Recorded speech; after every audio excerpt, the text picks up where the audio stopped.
Hey, Kenny. This episode of Athletes in Motion is brought to you by OOFOS Recovery Shoes. Yeah, the demand we put on our feet and ankles is tremendous, especially after a long day or an intense workout. This translates into fatigue, muscle tightness, pain, and soreness. And this is where OOFOS shines.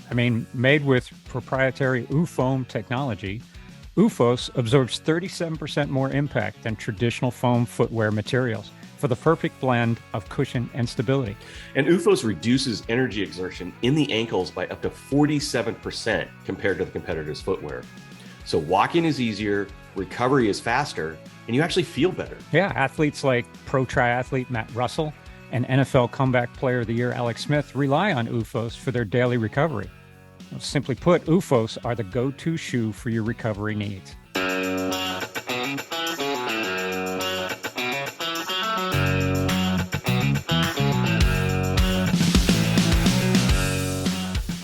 Welcome to the Athletes in Motion podcast, from race to recovery, with your hosts, Tom Riegel and Kenny Bailey.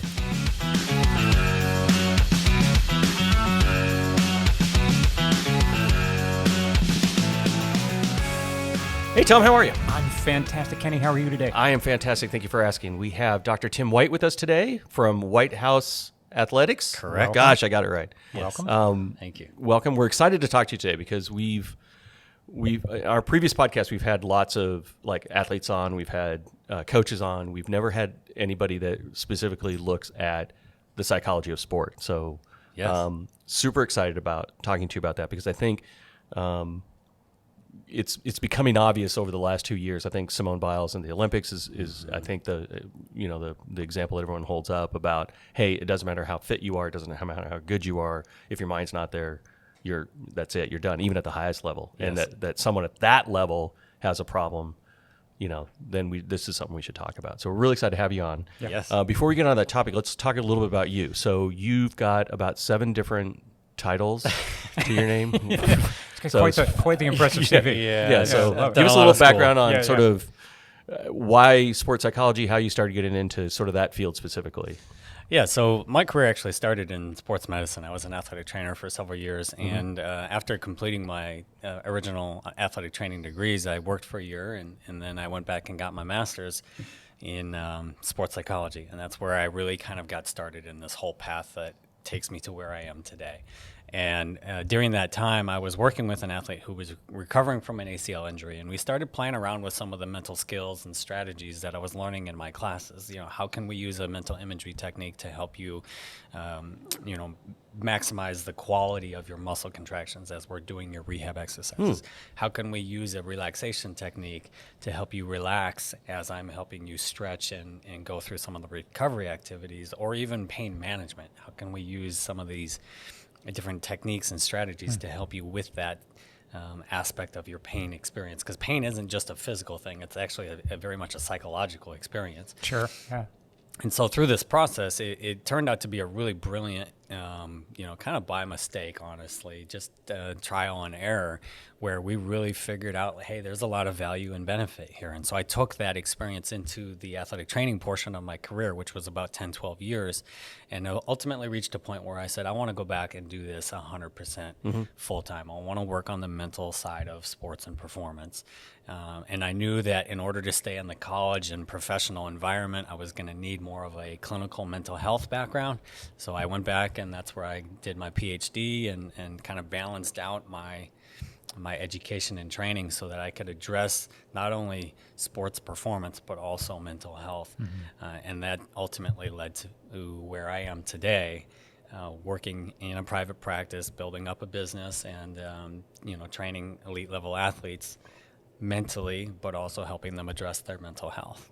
So for the layperson, what does sports psychology consist of? Like you said, it was pain management, but it's other things. So when you look at the scope of what you try to provide, you're at that dinner party, somebody says, hey, what do you do? Yeah. What do you usually say? Yeah. I think of, with sports psychology, I tend to think about performance. So think of high expectations, pressure, stress, dealing with coaches, having to perform when it's time to perform. That's where the mental side of performance comes into play.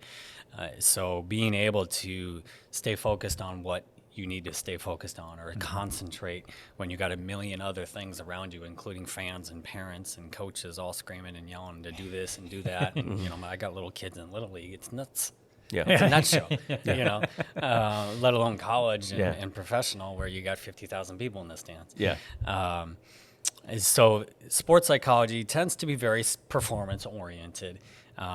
Lately, it has definitely taken a turn to be much more mental health focused, given the anxieties and even people, you know, like Dak Prescott talking about depression and other athletes like that, where, you know, mental health, these are still human beings, whether they are NFL, you know, $40, $50 million a year quarterback, or they're, you know, a high school athlete who just wants to have some fun. You know, they're still human beings that absolutely experience the same stresses and anxieties and worries that you and I do. And Well, even more so, right? Because yeah, I perform well or don't perform well at my job. It's not that big of a deal, right? I mean, Yeah, obviously my it's not family life-ending. it's not like I've Career got ending. agents, you know, Yeah. sponsors, to your point, fans that are on, you know, on social media telling you how much of a jerk you are, that kind of thing, right? right.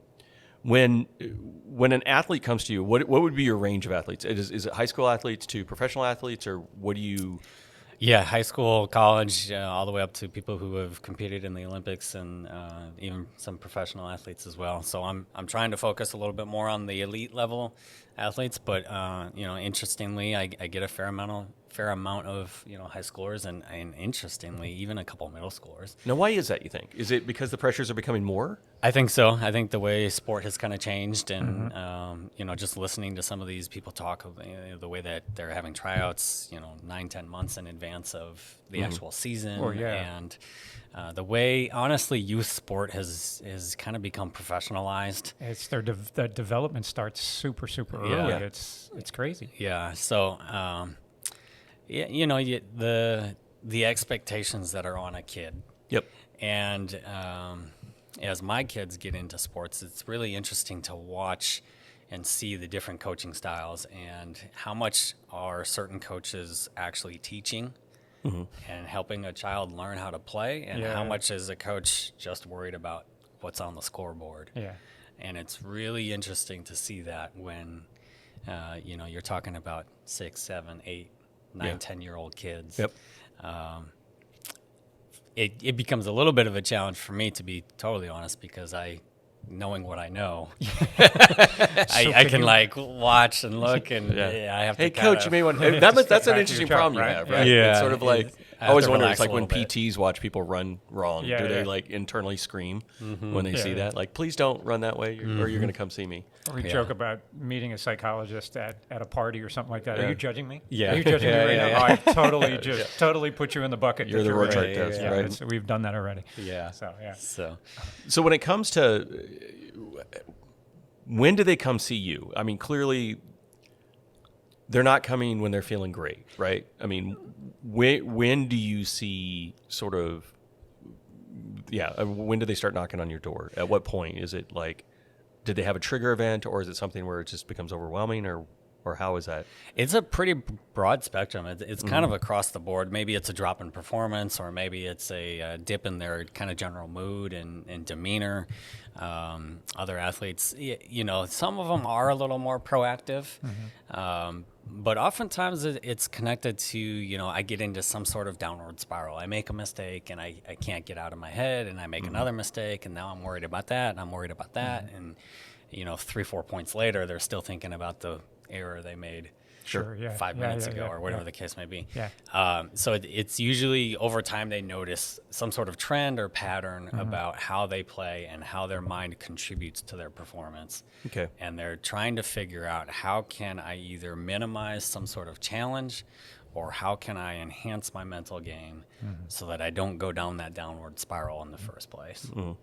So take us back a little bit to your sport background, right? When you were a kid growing up, were you active into sports? What was the path that kind of led you down this Yeah. this career path. Sure. Right?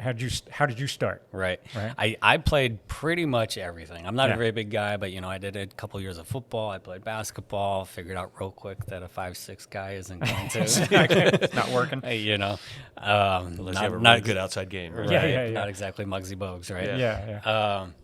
But by the time I hit high school, I was focused primarily on swimming and running. Okay. And that's how it gets me to a place where today I do a fair amount of triathlon training and racing and stuff.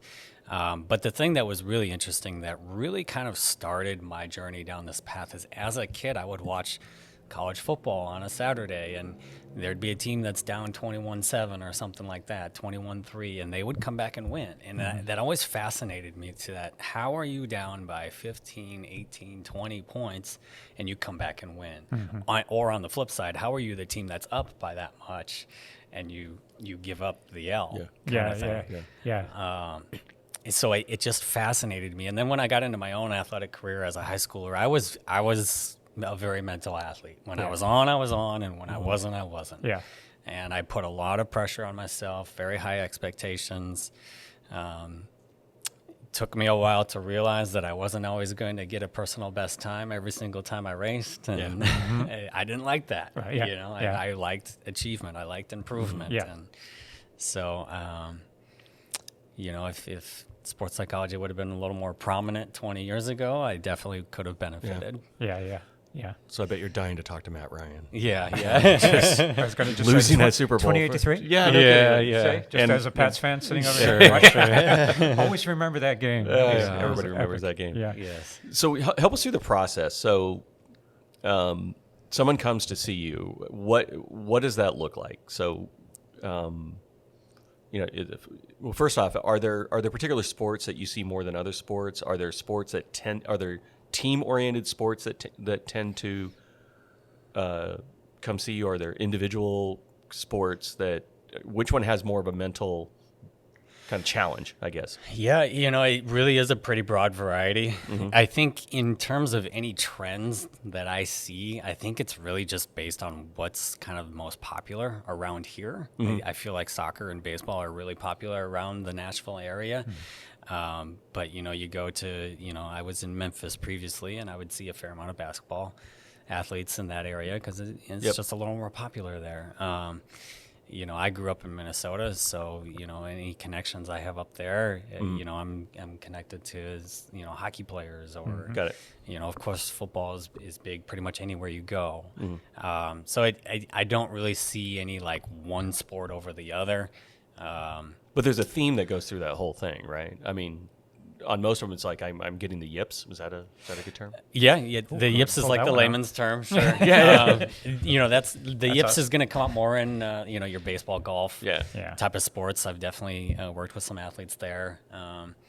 So it doesn't. It's interesting because it doesn't happen a ton, but when it does, it can really kind of mess with somebody. Well, I think golf, for example. So you got a golfer who's suddenly three putting and he doesn't Sure. know why or she Yeah. doesn't know why. How do you start? Is it? This sounds terrible. I mean, do you start like back in the childhood? I mean, where does it? Where do you generally start? How does that process look? Well, that's why I think it's really important to distinguish mental health from sports performance. There's a lot of overlap. But in a case like something where we're talking about the yips here,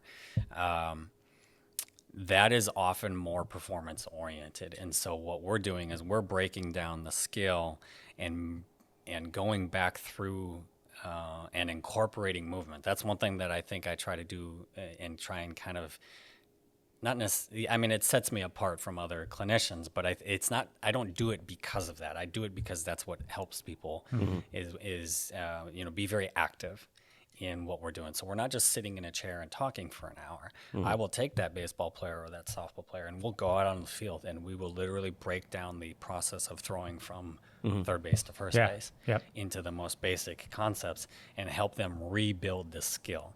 They don't need to rebuild their ability to throw 90 feet, but they do need to rebuild their ability to trust that their body can do what it naturally knows how to do. And so by taking them through that sequence of gradually increasing the kind of stress of the situation and helping their brain relearn that they can handle the stress of that situation.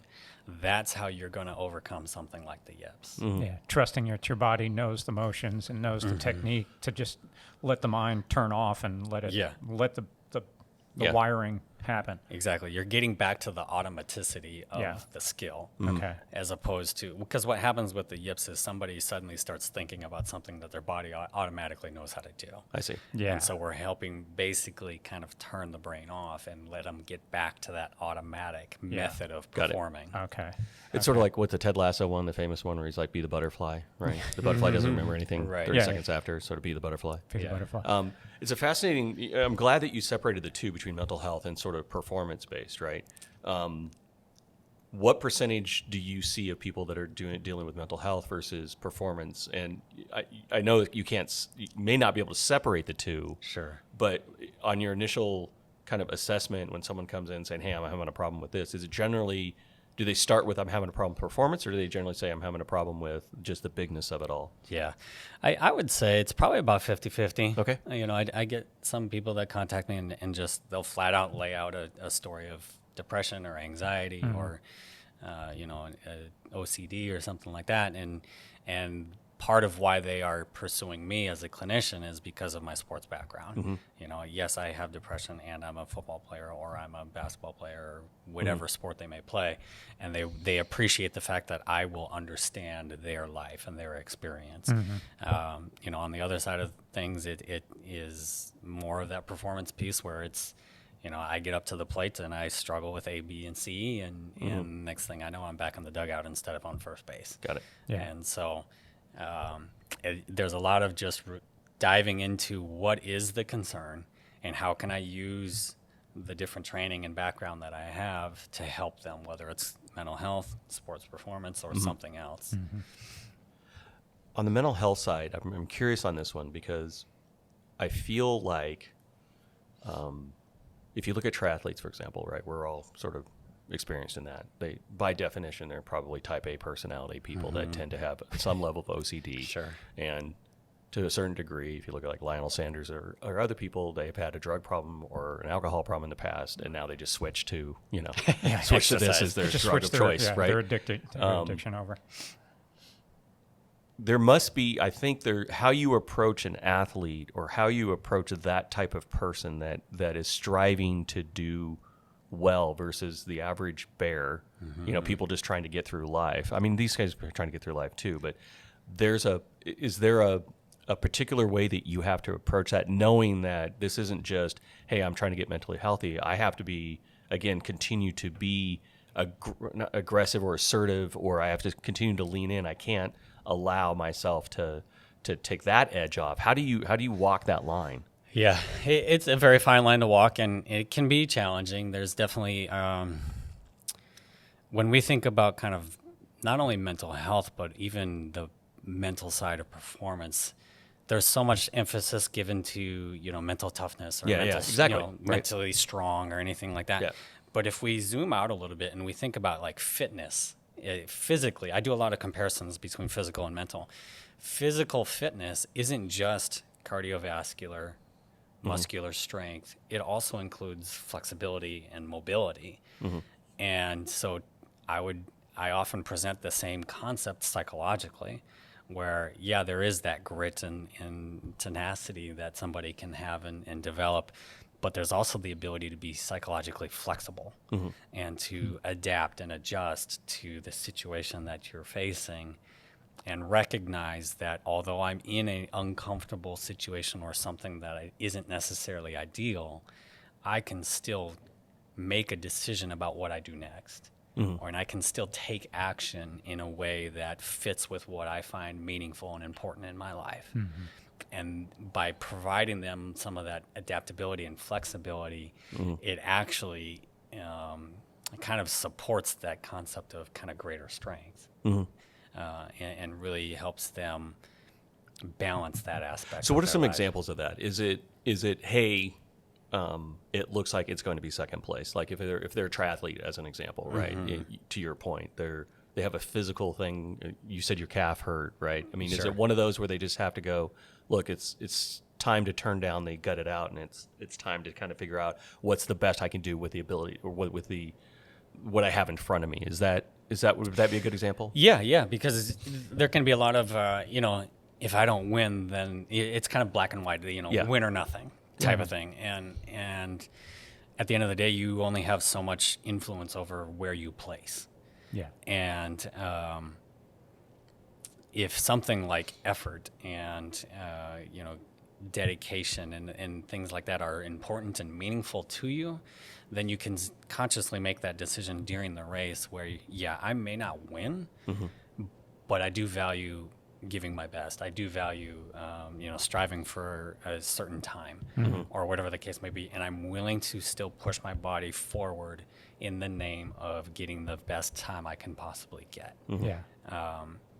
And that's where, think about your kick to the finish, that last mile or so where you kind of push it a little bit further. And then, of course, the sprint at the very end. Or die. Yeah. But those are that's a moment where you're consciously embracing more discomfort. Yeah. And I'm willing to engage in that discomfort in the name of exerting my best effort. Yeah. So that illustrates how much you Let's value. be clear, it's a photograph. effort. You're trying to get a good photo at the end. And I think that's where, like we talk about Lionel Sanders, is he talks about that he's willing to hurt more than everybody else. Yeah.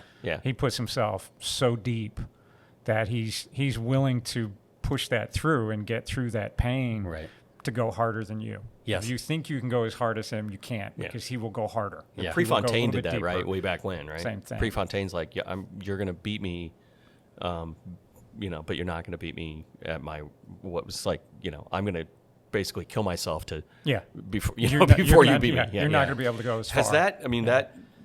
I think that's an outlier mentality at this point, right? I mean, when you deal with we're talking about that, but everyone has their limits that they're willing to go, and I think that's what I love about the sport of triathlon is that I always relate it to life. It's the closest sport that mimics life because you set a goal. Yep. You set your plans, you get a training plan, you start working towards it, and everything derails everything, including the race. When you get to the race, maybe you had everything work perfect to the race, and then the weather, conditions, other people, whatever else just goes south, and then you have to adjust on the fly. You have to be able to make those decisions that, like, okay, my calf's hurting, I'm going through. Okay, you have to assess, I can keep pushing through this thing to get the time that I want, or am I going to do long-term damage? And I have another race coming on later on that I'd rather focus on, so I'm going to back off. You have to make all these decisions on the fly. You can't wait because the clock is running. Like, the race is going on, and it's fabulous to kind of go through that. And I think endurance athletes really kind of, most of them deal with that probably a little bit better. But then when it does go off the rails for them, it goes off the rails hard. Sure. Yeah. I mean, you're right. Because they're in that mode of constantly assessing and going deep on that type of thing. And that part of the challenge there is, I mentioned this idea of, like, what do you value or find meaningful in your life? And oftentimes people want to just kind of hyper focus on one specific thing. But as we think about the example you just gave, you're highlighting that, okay, there's multiple things that are important and meaningful. It's not just my effort. It's not just my time. It's not just my health in this moment, but my long-term health. And, okay, what about the next race? And what about the money I paid for that next race? And now, I've just spit out half a dozen variables that are going to influence my decision to push or to back off. Yeah. And all of those things are still important to you. Yeah. But they just contribute to differing levels. Yeah. Yeah. I think the challenge, however, when you look at like team sports like baseball, especially if you look at the collegiate level, so let's use that as an example. Sure. You've got the strength and conditioning coach, you got the head coach, you got the parents, you got the child themselves, you probably got a scholarship that's going on. When you are in that mix, how much influence do you want or do you need or do you have to have in order, if the coach is saying one thing which is detrimental to what the player is doing, how do you balance that? How do you are you spending time with them to say how to deal with a difficult coach, or what do you we definitely walk us through that? Yeah, we definitely spend time working through, teammates, coaches, the relationships they have and the dynamics that exist there. A lot of it really kind of comes down to how can I help the athlete make their decision. I don't approach my work as, okay, I'm going to throw a bunch of advice and tell you what to do and suggestions and so on, as much as, how can you gain a better understanding of not only the situation you're in, but what you find meaningful and valuable in your life. I put a lot of emphasis on that, as you can tell, so that the person can ultimately make their decision. I see. That is going to, be the best fit for them. And, if that means having a hard conversation with a coach, okay, I'm going to help you learn how to approach that conversation. Got it. If same thing with teammates, or if it's, where do I set my boundaries and how do I hold those boundaries? And what discomfort am I willing to embrace or endure in the name of holding a boundary, because that boundary matches with something that I find important. In your experience, has it been, we've talked to like sports performance coaches and other coaches and talk about helicopter parents. Sure. Right. Is it, in your experience, more of an issue with, dad was the D1 quarterback and he was the star athlete, and, now you have to rise to that occasion.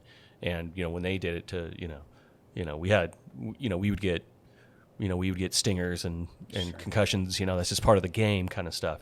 Are you dealing more with those student athletes dealing with parents, or is it more with coaches, or is it pretty equal? It seems like coaching has to be a lot more sensitive these days when it comes to. Yeah. I think they're more tuned in. I don't know about I guess I'm trying to ask about the parents. Are they? Yeah. There's some parents that are incredibly supportive, and there's some that are definitely a major contributor to the problem. And, on occasion, there are some of those conversations where we need to sit down with mom and dad and, help them recognize that, take a deep breath, your child's going to be okay. And, that interestingly usually goes over pretty okay. Oh, it does? Really? Does it? Is it because you're a kind of independent third party, and, like the doctor, you kind of know these things, right? Is that the idea versus the kid saying, hey, get off my back kind of deal? Or? Yeah, I think it's kind of the same way, like when we have kids, and, the kids, you can tell them A, B, and C all day long, but then they don't listen to you, but then their teacher tells them the exact same thing, and they listen to the teacher, and it's like, well, wait a second. My wife does that. She doesn't listen to anything I say, but if somebody else says the exact same thing, she's all over it. Yeah, it's going to be fun when your kids get older, too, because you're like, I'm a sports psychologist. And you're like, yeah, but he told me to hit it differently. Fine. I could see it's probably opening up the communication channels. The kids don't know how to communicate with the parents. The parents don't know how to communicate with the kids. I mean, it's just different levels of mental adaptability. So you would probably just need to figure out the best way to communicate between the two so they can get to the goal. Yeah, I mean, I definitely spent some time kind of teaching communication skills, especially to younger athletes, and helping them understand not only what are they experiencing inside their own mind or body, but then also how to communicate that. Yeah. And it's interesting how much that can alleviate problems pretty quickly. It seems like that should be something in school we should focus on a little bit more, as like communication. Like not communication as in media communication, but actually like feelings and expressions and stuff. They're having a hard time just trying to figure out how to get pencils these days. I know, right? Yeah. Well, that's part of the problem with technology, to be honest. Yeah. It's because of the way everything is just done through some sort of text, and it leaves out all of the facial expressions, the tone, the body language, all of the stuff that comes with communication. They keep adding new emojis. They have one that's just tearing up now. It's just a little bit welling, not the full on crying. So I use that more often. Or if you use LOL at the end, it just means it just makes it different. It softens it. My daughter tells me that. You notice how exclamation points have been used a lot more these days. Oh my God, they're all over the place. So. Including me. Yeah. So we have a lot of folks that aren't elite athletes that listen to this podcast. Sure. And, like you said, you're sort of a weekend warrior yourself, right? You're doing triathlons, you're doing that. So this is time to treat Kenny time. Yeah. I know. No, I'm just going to use kind of some examples, I think, and you probably have some too, Tom, but there seems to be, and I talk to people about two things. One of them is this sort of, there are times when I'm driving, like it's 5 o'clock in the morning or 4 o'clock in the morning, you're going to a race, and there's a fight or flight kind of thing that occurs. So let's talk about that first. Is that normal? Is that what a lot of people deal with? It's one of those, like, I can turn around right now and just go back to bed and everything's cool. It's really cold out. It's dark. the water's going to be cold. Everything's going to be, I don't know what I'm going to do. Yeah. I know when for example, before I show up to a triathlon, I think everybody looks like Lionel Sanders. And then you get there and you're like, oh, look, there's humans. Like they're all not, 6'3" and 6% body fat and, weird mustache. What are general sort of, for the layperson, what can they do on that sort of fight or flight thing? Is it just focus on the training? I mean, how do you generally handle that? Yeah, there's the flight or flight response is absolutely there. The uncertainty of, okay, what exactly is this going to look like? Yeah. And this is where preparation can be really useful in the sense of, I think just using triathlon as an example, there's a lot of athletes who, maybe they show up a day or two before the race and they never really see the course. Yeah. And so, understanding, hotels and costs and all that kind of stuff. But, if you can get there and have enough time to actually get out on the course a little bit, even if you're just driving it, but so at least you know where you're headed and you can get a general feel for, okay, this is the road conditions. This part of the run is maybe a little bit hilly or whatever the case may be. And now you've taken away some of that uncertainty, which is going to drop the fight or flight response in terms of how strong it is in the first place. And then from there, knowing that it's still going to occur, this is where some of the, that willingness to say, you know what, I don't necessarily feel awesome right now, but I'm okay with that. That is a really powerful mindset to have, to take on something that makes you uncomfortable and to be willing to be uncomfortable. It really kind of goes back to even just the pain of racing. If our ability to say, yes, my legs hurt right now, but I'm still going to maintain my pace. We can do it in that context. Let's take the same concept and apply it to the concept of even starting. Well, I think that's really powerful because I think that's kind of the thing, right? Which is we anybody that's training for anything, it doesn't matter what sport it is, you're told to, you're going to be comfortable with being uncomfortable. Yes. Right? Physically. Yes. But I think that notion of, it's okay to be nervous and scared. It's okay to be unsure. It's okay to do that, and to not just try to push those away, but to just embrace that and say, hey, this is part of the process. This is part of the. And I think you want a little bit of that. Yeah. You want a little bit of that anxiety because that's Yeah. I don't know what the best description of it, but you want a little bit of that because it's that unknown that fires you up. That's why you're doing it. Well, what I tell people is that the anxiety or even the fight or flight response, like there's literally energy, adrenaline flowing through your body. Like, so the concept that I share with a lot of people is that our emotions come with energy. And how do we use that energy? Is it something that we need to run away from and holy crap, I can't deal with this because it's too anxiety provoking? Or is this something that can actually stimulate me and help me move forward? Think about the last section of the race where, okay, there's someone who's maybe 10 or 15 feet behind me and I'm not going to let them pass me. Yeah. There's that anxiety of someone's behind me and they may pass me, but I'm going to use the energy that comes with it to force to motivate myself yourself, forward. to kind of push or for a baseball player, the anxiety that comes with needing to get a hit or something like that. Well, you're a pitcher. You got somebody on first and third, right? Yeah, you got exactly. to your point. You got to trust the fact that your curve's going to hit the. Yeah. Right. And what is it with those players that are always the clutch players? Like they're almost not that good unless it's a situation where it's a do or die, and somehow they come through with that. Yeah. But when it's not that, they just don't seem to have the energy to really focus and kind of go through that. So it's kind of interesting that way. They need that in order to play their best. And if they don't have that, they play good, but maybe not that level. Yeah. There's a lot to be said about how we perceive the situation. Some people love those moments because it's an opportunity to them. Yeah. A lot of people run into those pressure-filled situations, and for them it's, oh crap, if I fail, it means X, Y, Z. Yeah. Whereas for someone who thrives in those situations, it's much more of, here's a chance to go show what I can do. Here's an opportunity for me to perform. It's that kind of story of, this is what we dreamed of when we were little kids. Yeah. Bottom of the ninth, 2 outs, like I'm going to go win the game. Yeah. And when you walk into that moment with that sense of here's an opportunity to fulfill that dream, that's a completely different mindset than don't strike out. Yeah. Focusing on the opportunity, then the positive. It's an opportunity. It's not a negative Right. type of thing. Right. Yeah, and I think it feeds onto itself, right? If you do it once and you're successful at it, then yeah. it starts feeling good, and the second one you're successful at it, right? And I then- think your definition, your personal definition of failure comes into play with that too. What is failure? I mean, failure for us is like in triathlon, it's like there's no paycheck, there's no sponsors. There's no, even if we had sponsors, like it's like if you don't perform your absolute best that day, it's like, well, life goes on, right? We're good. On a professional elite level, then there's a little bit more failure to it. Maybe you let the team down, maybe it affects your paycheck or something along those lines. But ultimately, as long as you're still alive, I think it's pretty good. Yeah. You're doing okay. Yeah. And there's a lot to be said of, the fear of failure that people have, and this idea that, failure is this absolutely terrible thing that must be avoided. When we get into that idea or that headspace where it must be avoided, you're building a whole nother problem. Oh, yeah. On top of the possibility of failure. And there's a lot to be said of like failure is absolutely possible.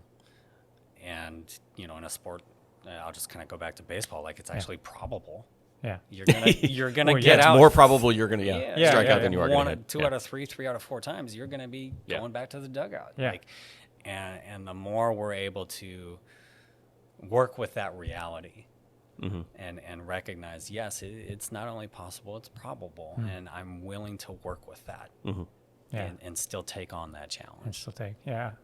So the other one that seems to come up, and this one came up to me as well. Well, it's the same thing, and I've said this on other podcasts, right? I signed up for an Ironman.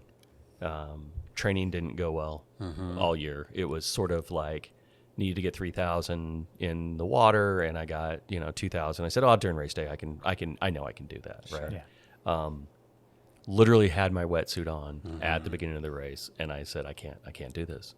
Yeah. And there was this giant imposter syndrome. Like I didn't earn my way into this race. Sure. Right. I didn't do the training enough. It's going to be, I don't think I was ready for the pain that was going to come before me because the training was bad. It wasn't, hey, I've done training. I know it's going to be painful. I can lean into that, right? Sure. Because, I have confidence with that.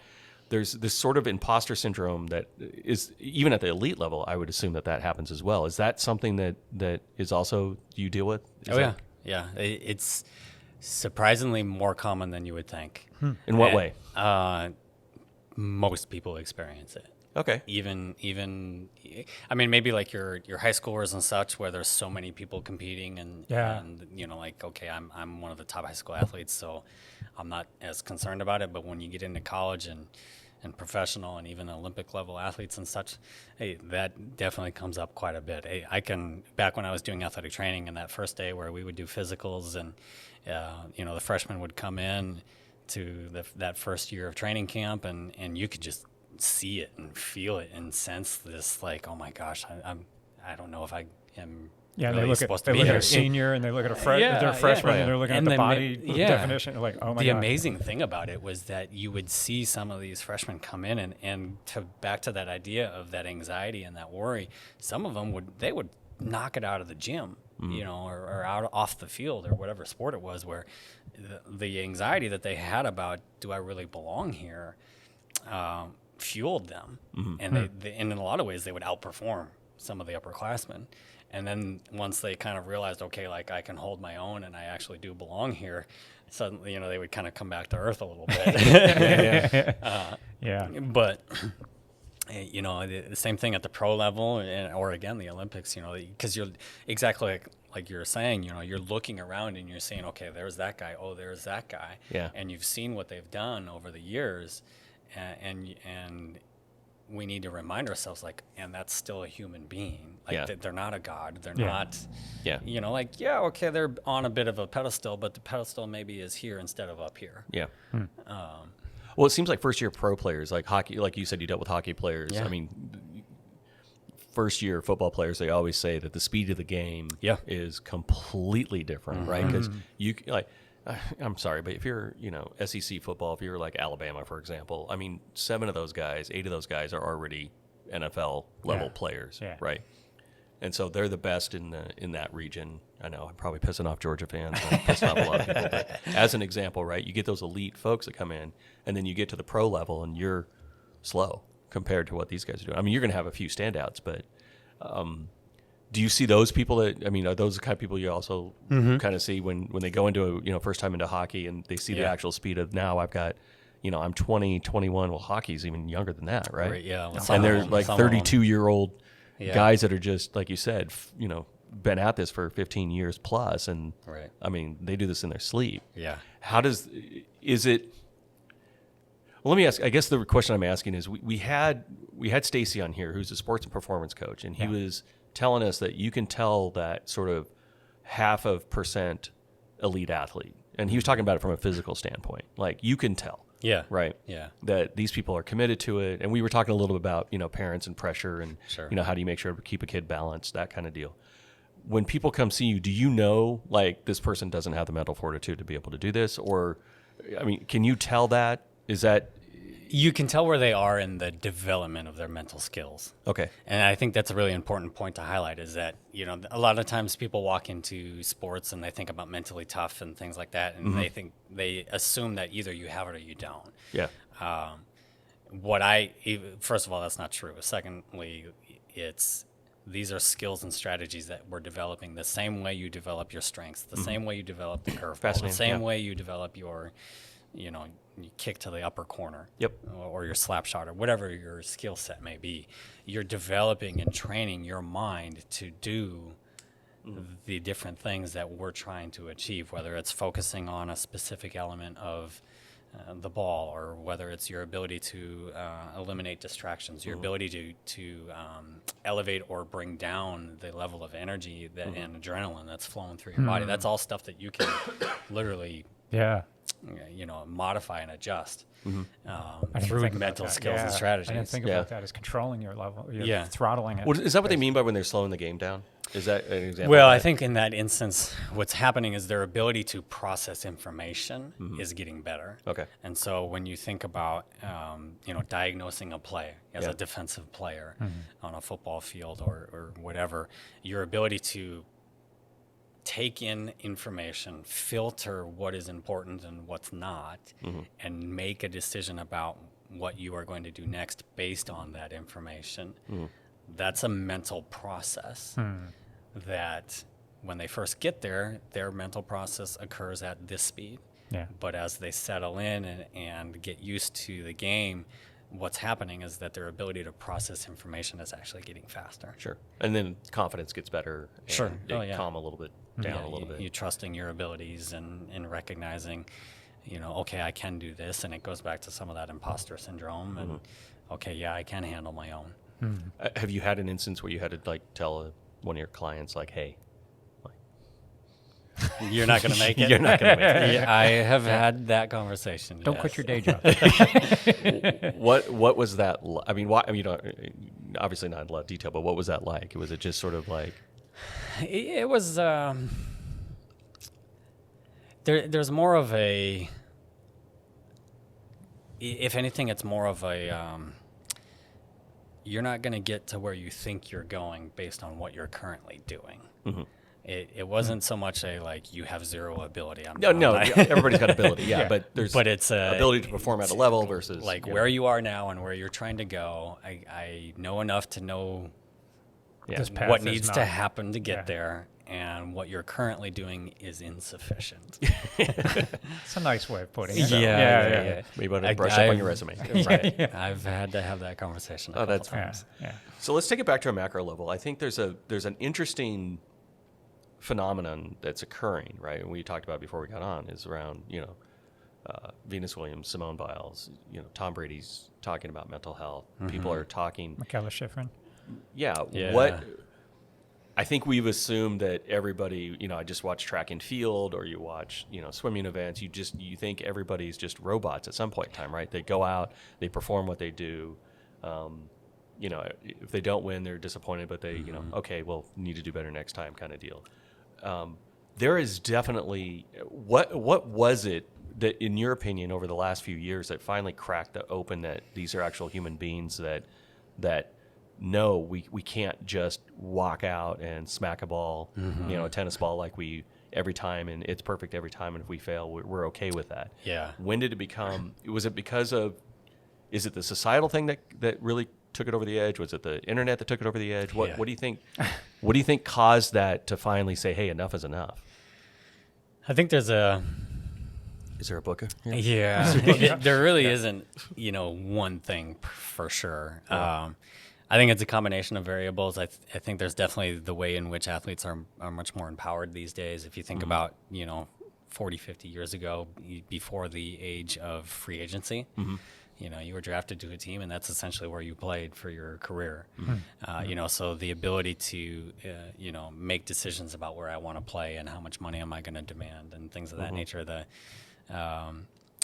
it's essentially empowered athletes in a way that they didn't have many, many years ago. And I think that supports or facilitates some of their willingness to speak out about other issues, whether, during the, 70s, 60s, 70s, whether it was race-related issues or even again these days where that stuff has come up again in a more prominent way. But then, kind of mental health, I think there's just been much more of they've reached a point where they're willing to say enough is enough. And breaking down stigma, recognizing that, mental health is part of the larger concept of health. Yeah.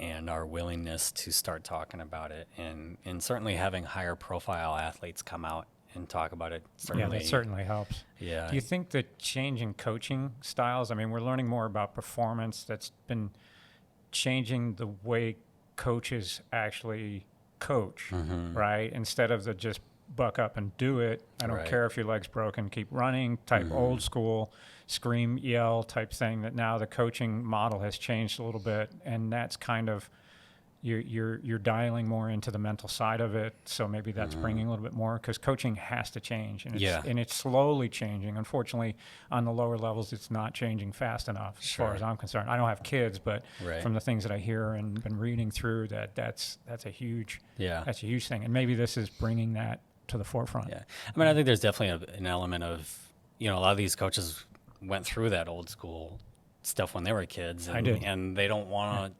They didn't like that. They didn't enjoy it. They didn't find it useful or valuable, so they want to provide a different experience. And that's certainly not everybody. There's absolutely the people who, well, this is what my coaches did, so that's what I'm going to do kind of thing. Yeah.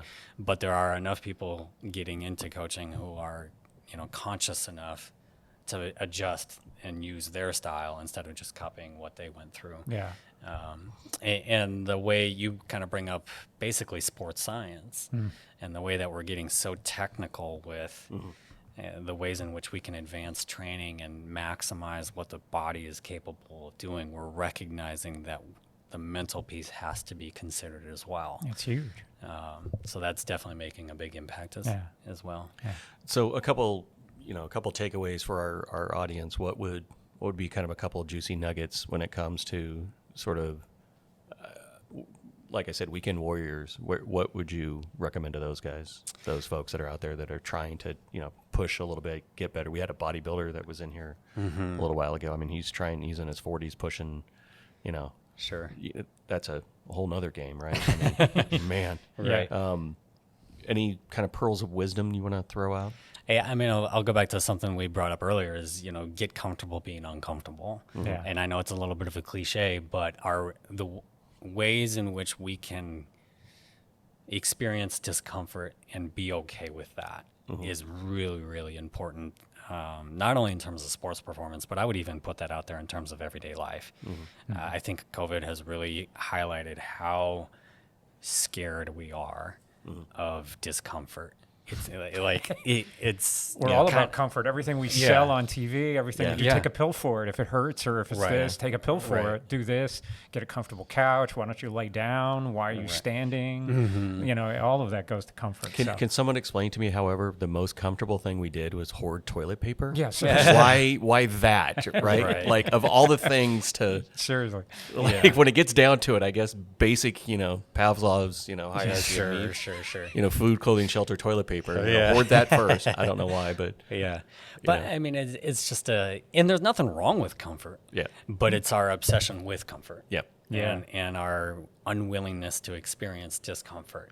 Like I said earlier, like that unwillingness to experience discomfort, we create our own problems. It's like pouring gas on the fire. We take something that is, essentially a candle sitting on the counter here, and next thing we know, our mind is treating it like the kitchen's on fire. Yeah.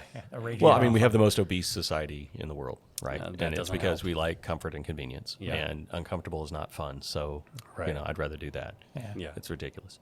Yeah. Sorry. So we talk a little bit about communication and stuff. So one thing I think of, we were talking about the athletes and using triathlon, the longer course athletes and how we adjust on the fly and kind of going through. When you get the first time athletes, they're the all in for their goal. Sometimes it's a one and done, well, say long course or Ironman distance race.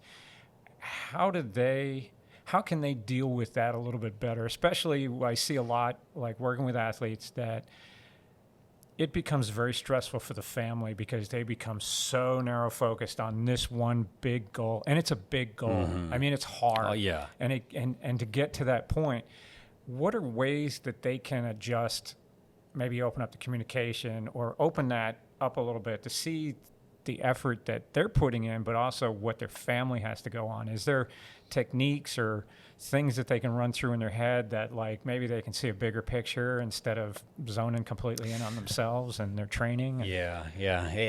And you bring up a really good point. I think it goes back to when you make that decision to sign up and having a conversation with the people around you, and what is it going to take to train and be prepared to do something like an Ironman, and establishing a bit of a kind of system or plan where, hey, if we start kind of trickling down this path where we're starting to have issues or trouble or whatever, I need you to help me be accountable. Yeah. And help me zoom back out. Yeah. Because the zooming in, I think, occurs over time. Sure. As you get closer and closer, it's that much more important, and I need to get this training Time is session running in, out. and so to have somebody who can kind of point out, like, hey man, I need you to zoom out, or we need to remember that A, B, C, and D are still priorities on top of swim, bike, run. Yeah. Yeah. Well, My first time Ironman athletes, Ironman athletes, I try to give them a roadmap where we see the progression, right? Here's where your race is, here's the weeks. And then I circle certain weeks that I go, this is when your family's going to hate you the most, right?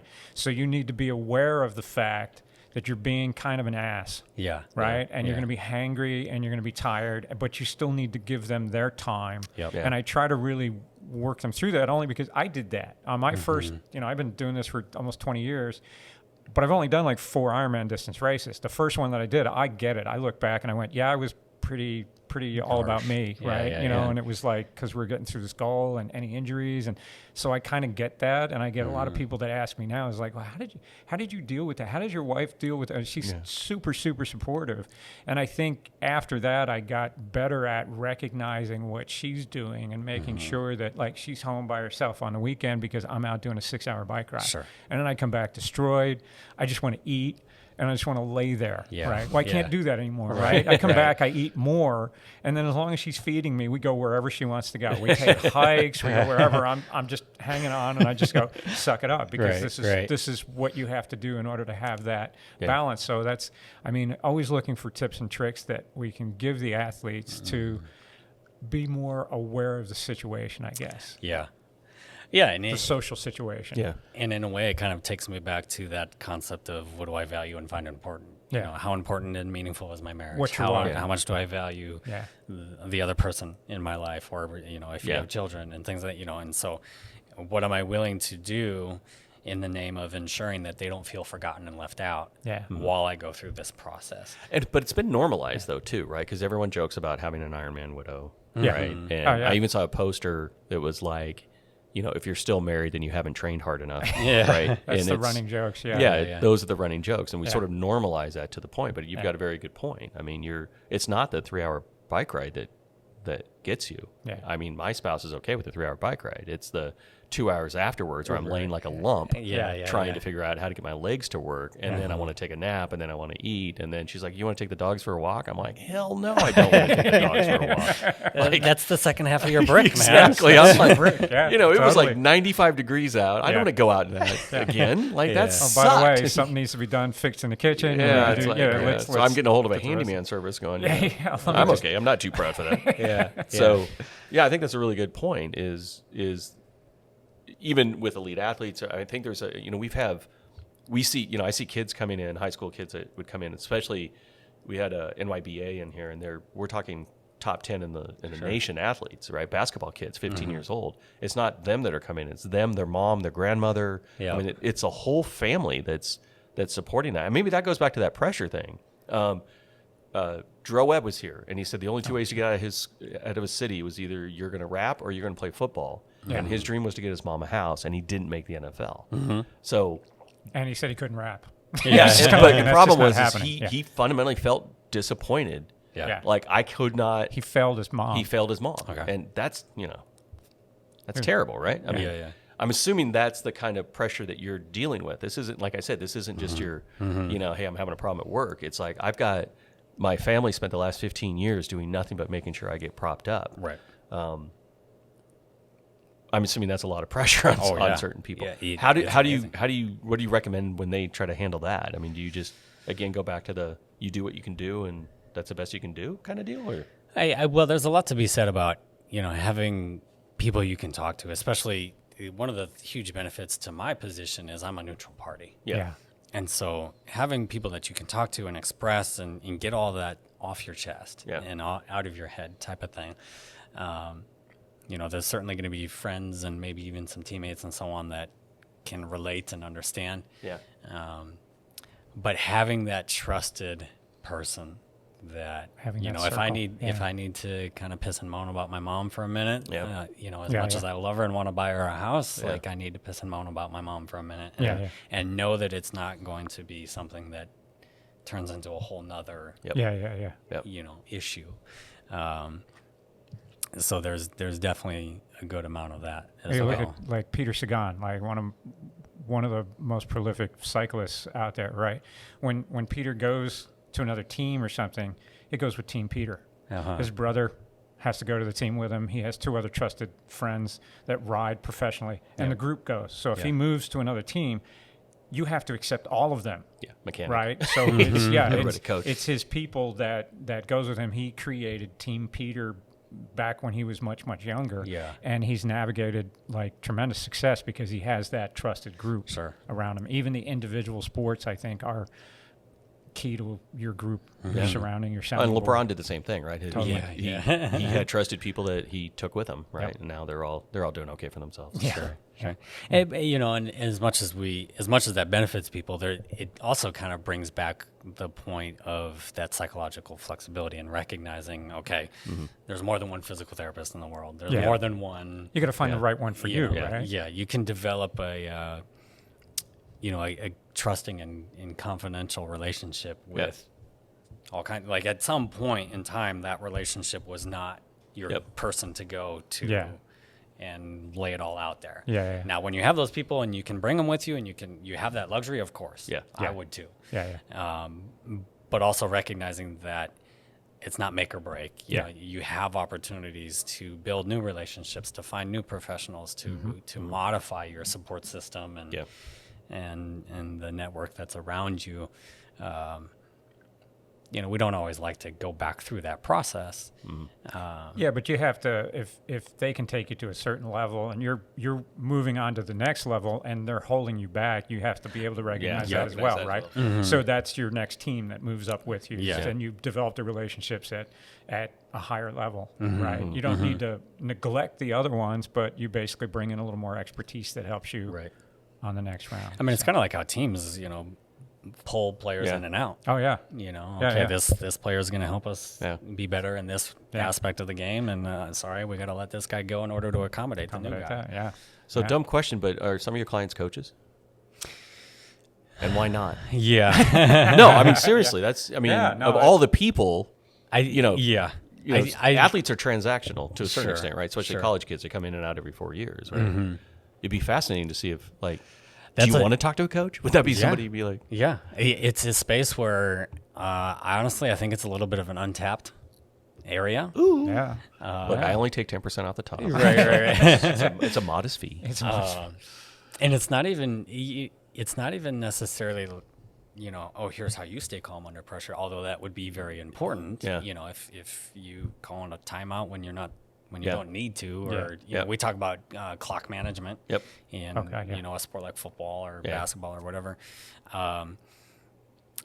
they have pressure and expectations Sure. and da da da da. So Contracts, just like yeah, exactly. They have agents and everything. So it's absolutely an untapped market that has actually kind of crossed my mind a little bit it's not- over the I think- years. I think but the it's- other thing yeah. that I would say is kind of the consultation piece where, okay, maybe I'm not working with your entire team, but here are some things that you can do during that's what I was training, gonna say. Yeah. during practice. That's what I here's see, what is like- here's how yeah. you can incorporate or reinforce the mental skills that these athletes are trying to develop while they're going through your practice session. Yeah. Yeah, I mean, in the corporate world, you have these, Executive coaches. Yeah. well, not just executive coaches, but you have these skill assessments that you Consultants. do, right? Yeah. You do like I'm red, green, yellow, or blue. I'm a square. I'm a triangle. Those kind of things.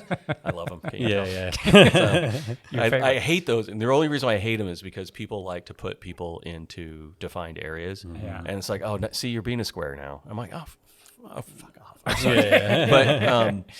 But I'm wondering, like from your perspective, it's not just you're training the coach to be able to say, hey, look, you have to be the steady hand out there, and that you're guiding the tone and tonality of what that team's going to be. If you blow up, they're going to blow up. Yeah. If you're calm in the middle of the storm, Yep. they're going to be calmer. However, they're also dealing with 11, 13, 30 different personalities. And how do I, it's the Phil Jackson thing, right? How do I turn coaches into Phil Manage. Jacksons where you can figure out how to manage, Yeah. like, okay, I know this one. I mean, that would be an interesting sort of tool to learn. Yeah, it definitely goes back to communication styles definitely come up, but then there's also just kind of personality styles. Correct. And recognizing,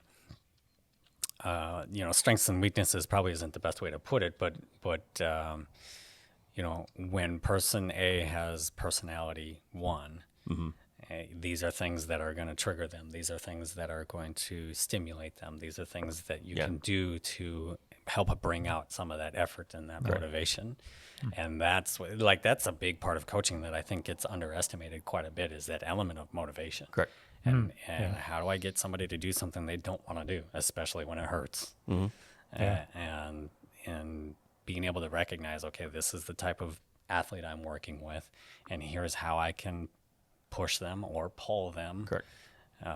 And what their motivation is. It could just be, like you said, I have that one player that does want the ball at the end. I have another player that doesn't want the ball, but loves the process of doing that, right? Yeah. I love the team management of it, right? I'm the point guard. I really enjoy, being that person. And then I'm going to throw it to the Jordans, of the world, or the LeBrons or the Kobes, right? That we'll let them do the shot. But I'm going to make sure that, that's a motivating thing too. It's a very, wow, you got like a lot. That's just fascinating. Yeah, it's awesome. So- That's pretty cool.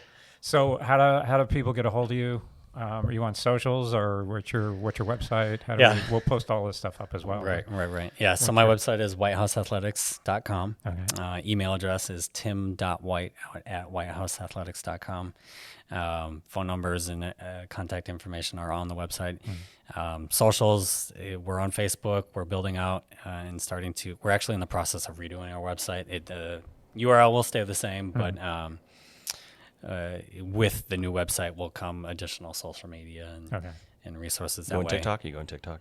I am not on No dancing? Dang it. No dancing videos? No. Oh, thank God. Right. The other way a lot of people actually find me is a website called Psychology Today. Oh, no kidding. Yeah, that's a great resource, whether an athlete or otherwise. That's a space where people can go and find mental health professionals Okay. for whatever need they have, and you can filter by, hey, I'm looking for a therapist who specializes in this type of therapy, or they specialize with this type of concern, or of course for me it's athletics.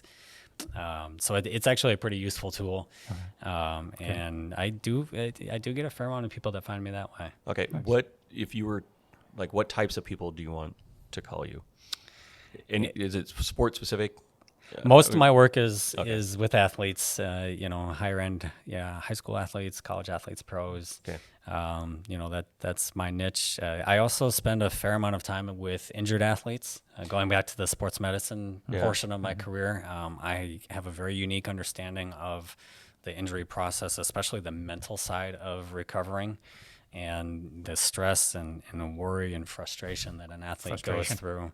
Yeah, that's a whole other show we need to talk about. But I think, could have a whole unfortunately, show we then. didn't tap on that one. But Yeah. that's a big deal. There is absolutely a psychological component to recovering from an injury. So that is an area of expertise for me. But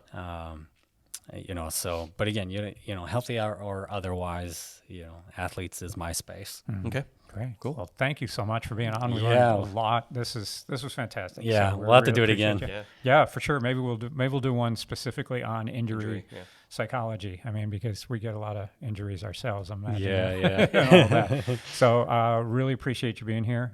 Thank you everyone for listening and watching. Give us some feedback, thumbs up, 5 stars, whatever you feel necessary. And we love the feedback. So as we keep improving and moving on with this. So thank you, everyone. Thank you so much. Yeah. Dr. Tim, Kenny, and we'll catch you on the next one.